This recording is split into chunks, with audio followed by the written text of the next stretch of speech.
Hello friends, welcome to TNHRCE. Tamil Nadu அரசு இந்து சமய அறநிலைத்துறை அருள்மிகு மீனாட்சி சுந்தரேஸ்வரர் திருக்கோயிலில் வேலைவாய்ப்பு, நிரந்தர வேலைவாய்ப்பு அறிவிச்சிருக்காங்க. இதுக்கு தமிழில் எழுத படிக்க தெரிஞ்சாலே போதும், ஒரு சில பதவிக்கு நீங்கள் விண்ணப்பிக்கலாம். ஸோ எப்படி விண்ணப்பிக்கணும், இதுக்கான தகுதிகள் என்ன, அது எல்லாமே இந்த வீடியோவில் பார்க்கலாம். நோட்டிஃபிகேஷன் லிங்க், வெப்சைட் லிங்க் ரெண்டுமே கீழே டிஸ்கிரிப்ஷனில் கொடுத்துருக்கேன், செக் பண்ணி பாருங்கள். ஸோ நோட்டிஃபிகேஷனை கிளிக் பண்ணி பார்த்தீங்க அப்படின்னா இந்த மாதிரி ஓப்பன் ஆகும். ஸோ 14/7 ஜூலை 14 வெளியிட்டிருக்காங்க. லாஸ்ட் டேட் பார்த்தீங்கன்னா 18/8, ஸோ ஆகஸ்ட் 18 நீங்கள் அப்ளிகேஷன் ஃபார்ம் சப்மிட் பண்ணிடணும். ஸோ எப்படி அப்ளை பண்ணணும், என்னென்ன போஸ்டிங் கொடுத்துருக்காங்க, ஸோ ஏஜ் என்ன, எஜுகேஷன் குவாலிஃபிகேஷன் என்ன, அது எல்லாமே பார்க்கலாம். தாளம், வேத பாராயணம், ஸோ இந்த மாதிரி நிறைய போஸ்டிங் அனௌன்ஸ் பண்ணியிருக்காங்க. இந்த எல்லா போஸ்ட்டுக்கும் நம்ம அப்ளை பண்ண முடியுமான்னு கேட்டிங்கன்னா கண்டிப்பாக இல்லை. அதில் பார்த்தீங்கன்னா ஒரு சில போஸ்ட்டுக்கு பார்த்தீங்கன்னா நீங்கள் அனுபவம் கேட்டிருப்பாங்க, அதுக்கான கோர்ஸ் முடிச்சு எக்ஸ்பீரியன்ஸ் இருந்தால் தான் நீங்கள் அப்ளை பண்ண முடியும். பட் இந்த போஸ்ட்டுக்கு நீங்கள் ட்ரை பண்ணலாம். ஸோ இதுக்கெல்லாம் தமிழில் எழுத படிக்க தெரிஞ்சால் நீங்கள் அப்ளை பண்ணலாம். உதாரணத்துக்கு உதவி பரிசாரகர், இதுக்கு 4 வேகன்சி, குறைஞ்சபட்ச சம்பளம் 10,000 ரூபாய் இருக்கும். அதே மாதிரி உதவி யானை பாகன், இதுக்கு 1 வேகன்சி, குறைஞ்சபட்ச சம்பளம் 11,000 இருக்கும். தமிழில் எழுத படிச்சிருக்கணும், அதில் ஒரு குறிப்பிட்ட அளவுக்கு அனுபவம் கேட்டிருப்பாங்க.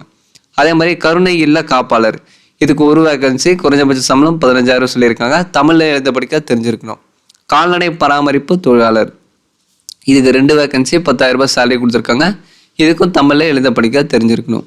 அதுக்கடுத்து தொழில்நுட்ப உதவியாளர், டெக்னிக்கல் அசிஸ்டன்ட் சிவில், இதுக்கு 1 வேகன்சி, 20,000 சேலரி சொல்லியிருக்காங்க. கட்டட பொறியியல் பட்டய படிப்பு, ஸோ டிப்ளமோ இன் சிவில் முடிச்சிருந்தா அப்ளை பண்ணலாம். அதுக்கடுத்து ஜென்ரேட்டர் ஆப்ரேட்டர், இதுக்கு அது சம்மந்தமாக கோர்ஸ் முடித்து அதுக்கான சர்டிஃபிகேட் இருக்கணும், ப்ளஸ் அதில் 5 ஆண்டுகள் அனுபவம் கேட்டிருக்காங்க. அதுக்கடுத்து பிளம்பர், கீழே சமையல்காரர், இதுக்கு 1 வேகன்சி, 13,000 குறைஞ்சபட்ச சம்பளம் சொல்லியிருக்காங்க. அதாவது அன்னதான திட்டம், இந்த திட்டத்துக்கு கீழே சமையல்காரர், உதவி சமையல்காரர், துப்புரவு சுத்தம் செய்பவர், இந்த பணிகள்லாம் இடம்பெறுது. சமையல்காரருக்கு 1 வேகன்சி, 13,000 குறைஞ்சபட்ச சம்பளம் சொல்லியிருக்காங்க. தமிழில் எழுத படிக்க தெரிஞ்சிருக்கணும்.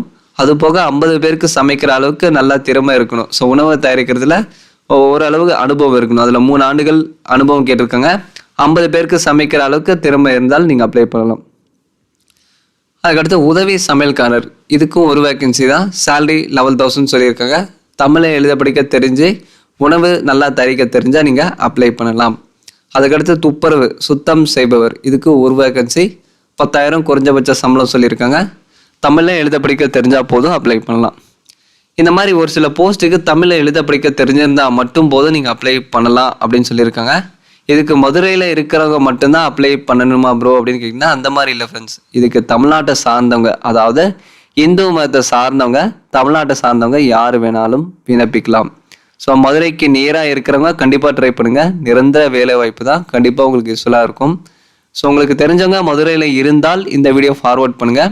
இப்போ எப்படி அப்ளை பண்ணணும் அதை நம்ம பார்க்கலாம்.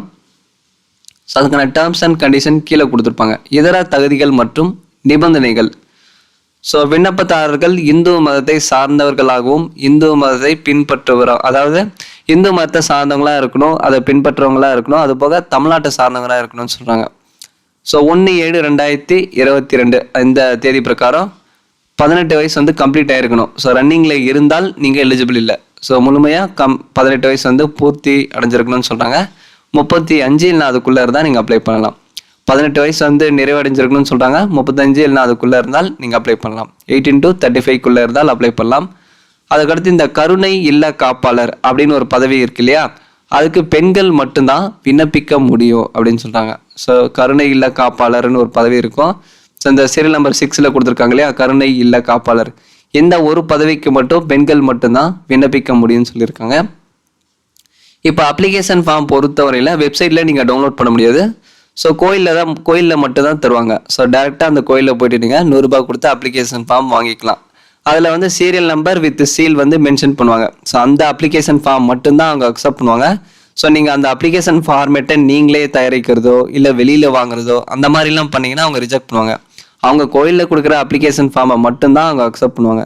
அதில் சீரியல் நம்பர், அதுக்கடுத்து சீல் போட்டு தருவாங்க. அந்த அப்ளிகேஷன் ஃபார்மை நீங்கள் வாங்கி 100 ரூபாய் கொடுத்து வாங்கி அதை ஃபில் பண்ணி தேவைப்படுற டாக்குமெண்ட்ஸ் எல்லாமே நீங்கள் அட்டாச் பண்ணி டேரெக்டாக அந்த கோயிலில் எடுத்துகிட்டு போய் நீங்கள் கொடுத்துடலாம். அப்படி இல்லைன்னா போஸ்ட் மூலியமாக சென்ட் பண்ணலாம். ஸோ உங்களுக்கு எப்படி விருப்பமாக இருக்கோ அப்படி பண்ணுங்கள். ஒரு பதவிக்கு மட்டும்தான் நீங்கள் விண்ணப்பிக்கணும்னு இல்லை. இங்கே பாருங்கள், ஒவ்வொரு பதவிக்கும் தனித்தனியாக விண்ணப்பிக்க வேண்டும்.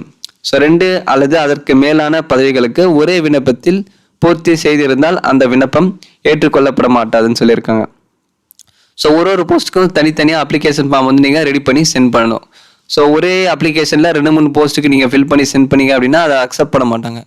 ஸோ ஒரு போஸ்ட்டுக்கும் தனித்தனியாக அப்ளிகேஷன் ஃபார்ம் ரெடி பண்ணி கொடுத்துடலாம். அப்படின்னா போஸ்ட் மூலிமா சென்ட் பண்ணலாம் ஃப்ரெண்ட்ஸ். ஸோ அதுக்கடுத்து லாஸ்ட் இதில் உங்களுக்கு ஏதாச்சும் டவுட்ஸாக இருந்தால் டேரெக்டாக அந்த கோயிலே போய் கேட்டுக்கலாம். ஸோ நேராக இருக்கிறவங்க டேரெக்டாக கேட்கலாம்.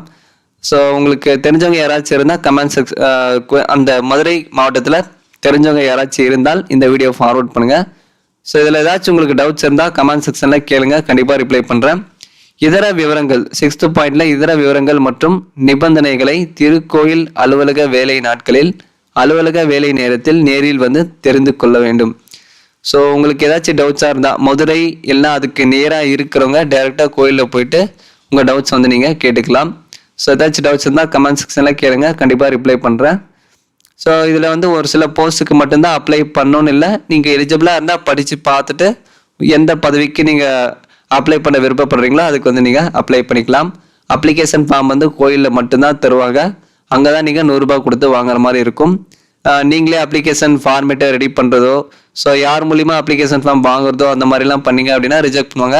ஸோ உங்களுக்கு தேவைப்பட்டால் நீங்களே டேரெக்டாக போயிட்டு தான் 100 ரூபாய் கொடுத்து அப்ளிகேஷன் ஃபார்ம் வாங்கணும். அதில் அவங்க டெம்பிள் சீல் வந்து போட்டிருப்பாங்க. சீரியல் நம்பர் வித் சீல் போட்டு தான் தருவாங்க. அதை மட்டும் தான் நீங்கள் ஃபில் பண்ணி தேவைப்படுற டாக்குமெண்ட்ஸ் அட்டாச் பண்ணி சப்மிட் பண்ணணும். ஸோ இது சம்மந்தமாக டவுட்ஸாக இருந்தால் கேளுங்க ஃப்ரெண்ட்ஸ், கண்டிப்பாக ரிப்ளை பண்ணுறேன். தேங்க்ஸ் ஃபார் வாட்சிங்.